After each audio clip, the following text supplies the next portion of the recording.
Bernardo, você fez modesta a violência nas escritas da Bíblia, porque se formos observar realmente a quantidade de coisas violentas, cruéis que houve na Bíblia, e tem muitos pontos.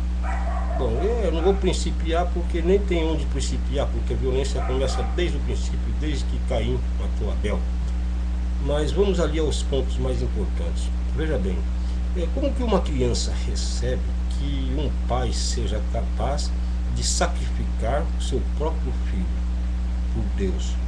Bom, talvez Abraão conhecesse lá seu Deus, mas nós, as crianças, nós que aprendemos, nós não temos contato com Deus, mas nós temos que observar essa história de que Abraão foi lá para sacrificar o próprio filho, como se fosse um animal, imolar ele e dar a ele a vida do filho. Fora essa violência, ora, tantas outras violências nas histórias mais atraentes, que as crianças mais gostam, de Sansão, a história de Sansão. Sansão matou com muita violência,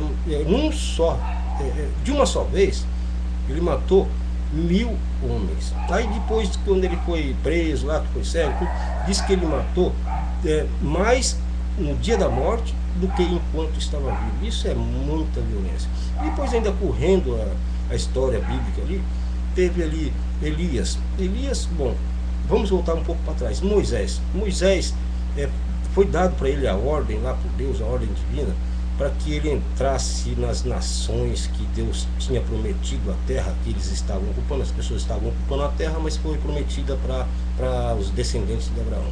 Aí quando Moisés foi lá, tirou o pessoal do Egito, foi introduzir os herdeiros de Abraão ali naquela terra, mas só que aquela terra estava ocupada, e para que eles ocupassem aquela terra, eles determinaram genocídios de nações, de muitas nações, matando homens, mulheres e crianças. E no correr da história, você ainda teve ali aqueles profetas famosos, que nem o Elias.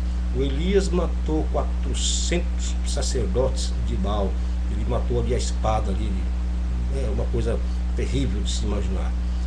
O sucessor de Elias, o Eliseu, ele, porque estava sendo chamado de calvo, que é careca, ele estava caminhando e umas crianças, os moleques começaram a chamar ele de calvo, ele se ofendeu por isso, rogou para Deus, e Deus tirou uma ursa do caminho e matou 50 crianças. Isso é uma violência até da parte de Deus. E estendendo ainda a história, vemos Davi, o homem que foi informar a morte do Saul, ele tirou a cabeça do informante, porque veio trazer a notícia da morte de Saul. E depois da transição, houve muitas matanças, mas também depois da transição do reinado de Davi para Salomão, houve também ali mortes terríveis, de que até tinha um dos inimigos estava ali pendurado num lugar que eles consideravam santo, e ele matou muita gente, até aquela situação em que ele, mostrando sua sabedoria, colocou 2 mulheres em condições psicológicas extraordinárias, dizendo que cortaria uma criança ao meio. Isso também é uma coisa terrível.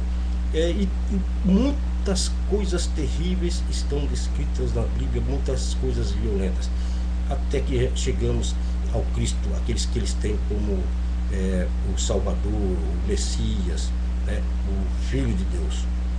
Esse foi cruelmente sacrificado, e passa todos os anos, passa nas televisões, e todo mundo ensina as crianças.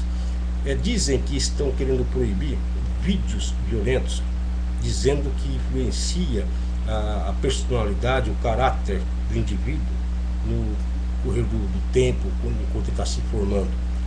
Então eu acho que se a violência, se o conteúdo violento de alguma coisa contribui para a formação de um caráter, eu acho que os pais deveriam não deixar a Bíblia exposta às crianças, porque qualquer criança que ler a Bíblia, ele vai constatar de que a perversidade da humanidade é muito antiga. O companheiro, você fez um vídeo muito bom, companheiro, parabéns. Eu sou ateu, mas fique com Deus.